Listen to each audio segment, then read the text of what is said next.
Souvent, ce qu'on va entendre de la part des personnes qui ne sont pas, mettons, anti-féministes ou anti-femmes dans leur approche économique, c'est qu'on va penser qu'il faut parler d'égalité homme-femme comme étant le descriptif. Mais on n'est plus là, nous, dans juste vouloir une égalité homme-femme au sens d'une forme de comparatif où on s'insère dans l'économie ou dans la politique telle que pensée par le pouvoir et les élites historiques. On a envie de repenser les fondements même de l'économie, de la politique et tout. Donc, on ne veut pas juste penser en forme d'équation, comme si on est deux groupes foncièrement séparés où on fait une forme de comparaison.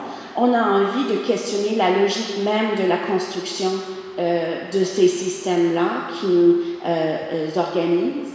Et donc, c'est surtout des libéraux, je dirais, petits L libéraux, qui vont parler d'égalité homme-femme, et il ne faut pas que nous, on le répète. Il ne faut pas juste qu'on répète ce vocabulaire-là, parce que par ce mot-là, on est en train de s'insérer dans un langage aussi libéral que tout le reste. C'est comme si on accepte le prémisse qu'on a juste à s'assurer que les femmes gagnent autant que les hommes sans remettre en question qui fait quoi, comment c'est fait, l'importance de ce qui est là, qu'est-ce qui est valorisé, pas valorisé. Il y a un ensemble de dualismes qui sont comme invisibilisés et naturalisés qu'on remet en question. Le classique, généralement, même si on n'est pas au courant des théories féministes, la plupart des gens connaissent la question du division publique et privée. Et en économie, c'est assez important qu'on n'attribue pas au comportement de tout le monde une séparation nette entre le public et privé, mais on n'impose pas non plus des théories néoclassiques et rationnelles sur le comportement des gens dans l'espace privé non plus. Il y a un questionnement à avoir sur ces espaces-là pour penser l'économie.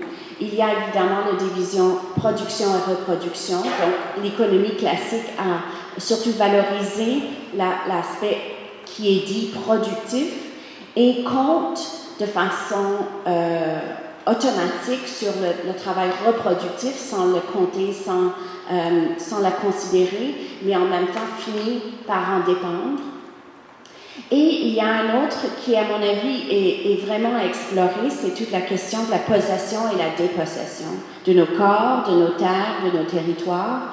C'est-à-dire que si on veut repenser l'enseignement de l'économie, quel corps, quel territoire, quelle terre, puis territoire peut être territoire physique, mais territoire symbolique aussi, ont été dépossédés pour pouvoir permettre l'appropriation et l'accumulation pour d'autres. Et ça, moi, le passage que j'ai fait dans le milieu de l'enseignement de l'économie est très mauvaise pour les considérer. Et de point de vue féministe, ça devient absolument central parce que, concrètement, on refuse, en fait, on continue à externaliser les coûts, un peu comme on externalise les coûts en environnement, mais on externalise les coûts en matière de travail gratuit des femmes non rémunérées, pour les soins, l'éducation, la gestion des tensions sociales. Il y a toute la dimension de la guerre et le contrôle des territoires et de nos corps, la violence qui nous est infligée pour mieux pouvoir dominer et déposséder des territoires.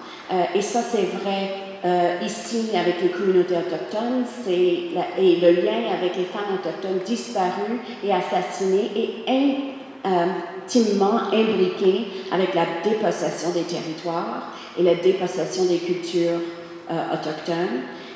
Ailleurs dans le monde, les guerres, par exemple, en République démocratique du Congo, où on entend souvent parler des situations de viol, et ce contexte-là de viol permet la dépossession des territoires, des ressources naturelles. Donc, on demande à ce qu'on voit les connexions entre les choses. Aujourd'hui, la marchandisation du corps des femmes comme étant une façon de lier patriarcat, économie, capitalisme mondialisé est absolument clair. Autant ce qu'on vend aux femmes une idée d'elles-mêmes qui n'est pas soutenable et qui mène à une surconsommation pour pouvoir combler tous ces écarts de conscience, d'estime de soi concret. Donc, les divisions personnelles et politiques ont besoin d'être transgressées pour être capables de comprendre l'économie d'un point de vue féministe.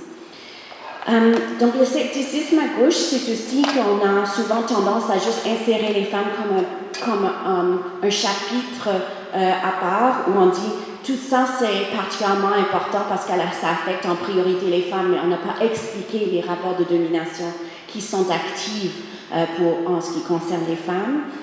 Généralement, dans la gauche, la division sexuelle du travail n'intéresse pas tant que ça.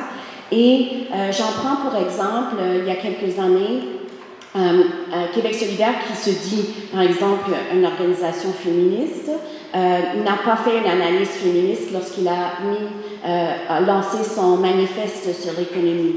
Il n'y avait pas d'analyse féministe là-dedans, et ça, aujourd'hui, c'est absolument intolérable. Donc, si on va penser la gauche ou une hétérodoxie à l'intérieur du milieu progressiste, bien, on ne peut pas juste reproduire les mêmes schémas de domination. Pour terminer, la FFQ a décidé tout dernièrement d'ouvrir un chantier de travail. On a 4 nouveaux chantiers suite à un congrès d'orientation, une première depuis 10 ans, qui va traiter du bien-vivre. Et pour nous, le bien-vivre, ça veut dire le bien-être des individus et des communautés et le bien-être de la nature et pour repenser la base de nos relations économiques et politiques et sociales, non pas uniquement à partir d'une perspective économique, mais c'est clairement à l'intérieur de ça. L'idée, c'est de pouvoir repenser les fondements même des pensées économiques pour pouvoir questionner la notion de développement, de consommation, de croissance, questionner, développer des idées sur comment on effectue une transition économique qui ne repose pas sur l'exploitation des femmes du Sud dans les pays du Nord, qui ne reproduit pas les divisions sexuelles du travail et qui permet une forme de justice pour toutes et tous.